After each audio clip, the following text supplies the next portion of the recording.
Awalnya tuh aku masa Penyesuaian. penyesuaian itu ada 5 bulan, 6 bulanan. Aku baru bisa menguasai. Tuh masih hampir finish, masih di intermediate. Iya. Jadi bukan jaminan ya. Sudah Heeh. mencoba pun tetap gagal ya. Iya, heeh. Soalnya kalau anak-anak yang dulu tuh paling takut saya kalau di intermediate. Paling takut dipulangin ke agent. Iya. Karena mereka itu anti banget ketemu agent. Yang setahu saya agent zaman dulu itu ganas kayak nyaplok orang ya. Padahal Iya. mereka lupa bahwa mereka itu dapat uang dari pembantu. Iya, bukan cuma majikan loh. Makanya kalau aku kalau lihat mbak-mbak Indo yang kerja di Hong Kong, ya nggak semuanya lah ya. Itu mereka tuh gayanya sok kayak gimana kayak gitu, nggak menghargai kita yang kerjanya masih ngosek WC atau kayak gimana tuh nggak menghargai sama sekali. Tergantung juga, tidak semua. Iya, nggak aku udah garis bawahi nggak semuanya. Nggak semua, tersinggung loh. Ntar yang sensi ini loh. Jadi sebenarnya gini loh Mbak, mungkin juga bukan karena dia, karena tekanan dari pekerjaan juga. Itu bisa jadi. Karena saya melihat beberapa staff agent itu kalau pegang kertas aja kayak jijik gitu loh, kayak gini. Itu saya ada, tapi sebenarnya dia bukan seperti itu yang saya tahu ya. Dia itu kayak tertekan dari pekerjaannya juga. Kan kerja di agent ini gila Mbak. Saya pribadi itu seperti hamburger. Di atas ditekan bos, di bawah ditekan kalian. Jadi ini kepepet. Ngamuk kan nggak mungkin ngamuk di bos, ngamuknya di kalian. Iya. Tapi ya nggak semuanya sih, nggak semuanya. Tapi ada juga yang berlaku kayak gitu loh, yang sok betul. Gitu saya lihat sendiri. Bukan mengingatkan, malah menghakimi. Iya. Tapi kalau kemarin itu aku dengar Yuni ngomong kalau sesama Indonesia harus saling membantu. Tapi kayaknya tuh nggak mungkin, Kenapa? Soalnya apa ya? Kalau orang Indo kebanyakan itu kalau udah di atas kayak gitu, aku loh udah kayak gini. Kayak gitu. Itulah yang saya katakan. Itu beda sama anak PL. Kebanyakan kalau anak PL itu kalau majikannya butuh pembantu atau orang kayak gitu, saudaranya dulu apa temannya dulu. Itu yang soalnya waktu aku hidup di Discovery Bay kayak gitu ya. Itu mereka bisa bawa kayak suaminya, saudaranya, itu semuanya dimasukin dulu di situ. Betul. Orang temennya, maksudnya orang lain gitu nanti dulu. Semuanya tuh dia bantuin saudara-saudaranya dulu. Betul. Tapi kan kalau anak Indo enggak. Kebanyakan anak Indo tuh enggak. Kalau anak itu kebanyakan itu dia aku. Iya, kamu ya. Apalagi yang kalau udah jalannya sama orang sini atau orang mana itu jalannya kayak tahu sendiri. Ke barat-baratan. Sudah miring ke kiri dan ke kanan. Nah, itu yang saya selalu bilang, kita itu punya mental crab. Jadi nggak salah kan saya ngomong. Kayak mental crab itu apa sih? Saat ada yang di atas bingung mau jatuhin, bukan bingung mau mendukung satu. Dan saya itu beberapa kali itu dapat informasi di mana anak Indonesia yang baru mau nikah sama orang Hong Kong atau orang bule, bukannya didukung malah dijatuhkan. Itu yang banyak saya cuma berpikir kenapa sih kita tidak saling bangga. Karena soalnya mereka tuh kayak jealous kayak gitu loh, Kalau menurut aku loh ya. Ya, cemburu itu wajar, Mbak. Cemburu itu wajar, tapi jangan sampai membunuh rezeki orang. Menurut pendapat saya. Juga sih. Karena ada beberapa orang nggak berani nikah karena diomongin dijelek-jelekin, dikompor-kompori, akhirnya mereka sampai nikah ditunda-tunda. Mereka tuh sampai nyuruh aku, buat no video gimana sih caranya menikah sama orang Hong Kong. Saya sudah siapkan, tapi saya sendiri nggak ada waktu. Kadang-kadang menikah sama orang Hong Kong ataupun sama bule, apa susah? Enggak juga loh. Mudah sekali loh. Ya, tapi kalau kamu ya menikah sama bule, kalau tidak salah KTP-mu tetap WE. Cuman ganti status saja. Jadi kamu ikut status suamimu. Kalau suamimu sudah permanen, itu mungkin kemungkinan besar kamu bisa hiring pembantu. Karena aku pernah dulu satu anak Filipina, dia menikah sama pilot. Saya kaget KTP-nya itu WE. Masa? Betul.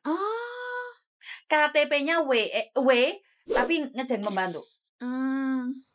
Bisa ngejeng pembantu. Ini pertama kali. Aku masih inget banget majikan. Tinggal di Discovery Bay. Jaga 3 anak. Itu aku kaget karena yang apply, yang bawa ke imigrasi apa kan aku. Oke. Tapi dia bukan permanen. Dia kayak resident saja. Karena dia ikut suaminya. Jadi KTP-nya dia nggak ganti jadi PW itu, PKLM itu enggak. Dia tetap masih WX. W. Okay. Makanya dari itu aku tidak tahu Kenapa tidak berubah? Itu sebenarnya. Dan ada beberapa anakku yang menikah sama bule tinggal di sini, tapi tetap KTP-nya nggak berubah. Karena KTP-nya itu berubah kalau kamu menikah sama orang lokal Hong Kong. Ini menurut pengalaman saya, tidak semuanya ya. Dan kalau statusnya pembantu nikah sama bule, apakah sulit? Tidak sulit juga. Banyak anak-anak yang menikah, dia berjadi tidak bekerja. Jadi, kamu ada plan menikah nggak sama bulemu? Ada sih, cuman masih lama. Iya, kayaknya. Aku ada anakku dulu itu ya menikah sama bule mana ya? Pokoknya minta doanya aja. Friends. Padahal friends itu banyaknya nggak enak, orangnya itu nggak enak gitu. Tapi ini anakku nikah sama friends mulia banget. Disekolahin, nikah sekarang sudah jadi dek Prancis sana. Jadi kenapa aku selalu mendukung? Aku tuh mendukung kalian. Kenapa? Aku pingin tuh bukan berarti kalau nikah sama bule atau orang Cina derajatnya naik, tidak ya. Karena bagi saya saat kamu menikah aja bagi saya itu derajat sudah naik. Bukan berarti kamu jadi nyonya besar sok-sokan. Iya, tapi kan tidak semua. Karena kadang-kadang kalian yang menyepelekan mereka, kalian yang ngenyek. Pacaran karo bule paling anu tok. Paham nggak maksudku? Paham nggak? Jadinya nggak ngeh kitanya yang mau respect kamu. Nggak ngeh gitu loh. Bekas pembantu sombong. Nah, sininya yang nggak sombong jadi emosi gitu loh. Jadi sebenarnya respect each other itu sangat penting. Jangan merasa bahwa sekarang jadi nyonya besar sombong. Padahal dia pun senyum sama kamu. Tapi kamu sudah suudon duluan.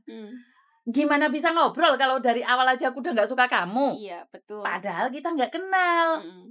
Ya emang sih pandangan mereka itu sinis. Iya, kalau ngelihat banyak sih, soalnya aku kalau jalan sama dia kayak gitu kan, pandangan anak-anak itu udah beda. Padahal aku kan kalau sekarang pakai masker kita nggak tahu kamu senyum apa enggak. Tapi dari aura kan tahu. Tapi aku pasti selalu kayak gitu kan, pasti kayak gitu. Kalau dulu aku selalu senyum. Tapi kadang-kadang anak-anak sok kayak gitu loh. Itu yang saya lihat, itu. Jujur, aku di sini nggak punya banyak teman. Kenapa enggak? Atau kamu yang sombong atau karena kamu males?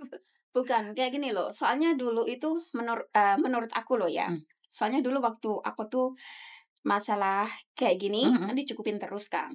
Jadi itu aku banyak temennya, Jadi anak-anak tuh hampir kalau mau makan kayak gitu, let's go, ayo kita ke sana yuk, kayak gitu. Terus ntar aku yang giniin kan. Jadinya tuh terus oke lah. Terus habis itu kan aku kalau tak pikir-pikir itu mereka tuh cuman kayak manfaatin aku doang kayak gitu. Jadinya lebih baik aku sekarang ya cukup punya teman 2, 3 yang close sama aku tuh aku udah cukup. Aku nggak mau punya banyak teman. Soalnya punya banyak teman itu juga banyak masalahnya juga loh. Satu ya, dulu aku waktu masalah bank ini banyak temanku, banyak banget. Terus saat aku down, aku bayarin bank, aku nggak punya duit buat makan, itu semuanya kabur. Jadi kamu tahu siapa yang benar-benar teman dan bukan? Aku cuman punya satu teman, dia itu the best banget. Sampai sekarang aku masih hubungan sama dia.